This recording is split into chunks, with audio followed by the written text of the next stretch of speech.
Larun batean izan zen Aiaraldeko emakumeen lehen topaketa feminista. 10 erdietan zabaldu zituzten ateak feminismoari bide emateko. Aiaraldea ekintzen faktoriako feminismo lantaldeak antolatu zuen jardunaldia, ibilbidearen abiapuntu gisa.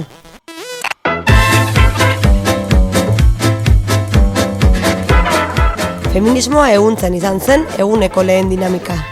Jardunaldiaren aurkezpena ordea Las Brindis Clownek egin zuten, aizpatasuna eta askatasuna umoretik uztartuz.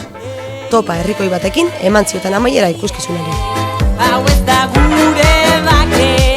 Taldelanari ekin zioten segidan. Koordinazioa, saretzea, alduntzea, komunikazioa eta indarkeria matxistari aurre egiteko helburuak eta ekintzak zehaztuz.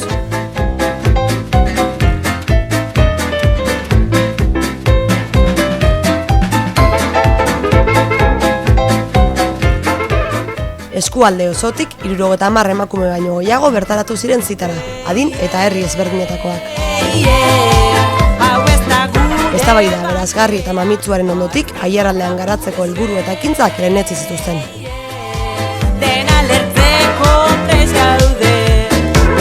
Festak, genero harremanak eta feminismoa izan zituzten hizpide jarraian.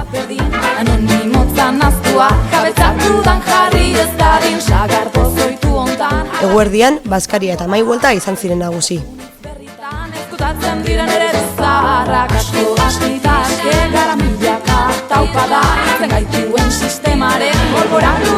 Tailer maratoiaren txanda heldu zen arratsaldean. Batetik serigrafia eta buruberoki tailerrak, eta bestetik energy dance.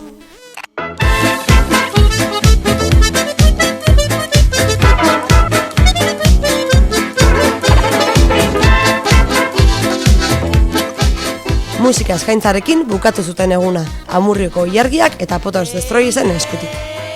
Nola antolatzaileek ala partaideek positiboki baloratu dute ekimena. Aiaraldeako feminismo lantaldetik gaur egin antolatu dira lehenengo topaketa feministak. Gure aldetik oso pozik gaude parte hartzea eta harrera oso nahi izan dalako. Emakume anitz eta herri diferentetakoak etorri dira eta guretzako hori kriston ilusioa da eta kriston indarrak ematen dozkuz.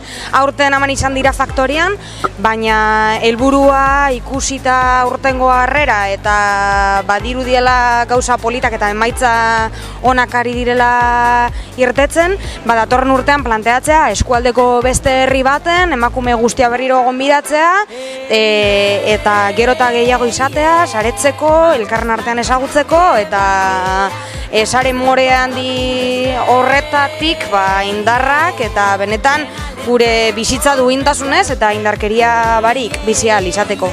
Feminismoa ehuntzen dinamika horretan, bai atera dira lantalde desberdinetatik ideia polit asko, diseinatzen gabizen plana elikatzea arira oso ideia onak, berritzaileak eta kontuan hartzekoak noski ez. Eta kontuan hartuta emakume diferentek bota dituztela, danak hartu eta plan horretan batuko doguz, kontuan hartuko doguz eta gero emakume guzti horiei helaraziko zaie dokumentua ikusteko benetan euren iritzia bai, plazaratzen dela, praktikan jarriko dela eta danon artean egindako zerbait dela, gugandik eta guretzako. Esan beharra daukat ere, egun polita izan dela jende berria ezagutzeko, herri ezberdinetako jende alkartu gara eta oso ondo dago, herri bakoitzean gauzak egiten dira modu ezberdin batean, eta bueno, indar askorekin, ez da, jarraitzeko, hasteko gauza berriak sortzen, eta bueno, eskerrik asko, esan behar dizuet.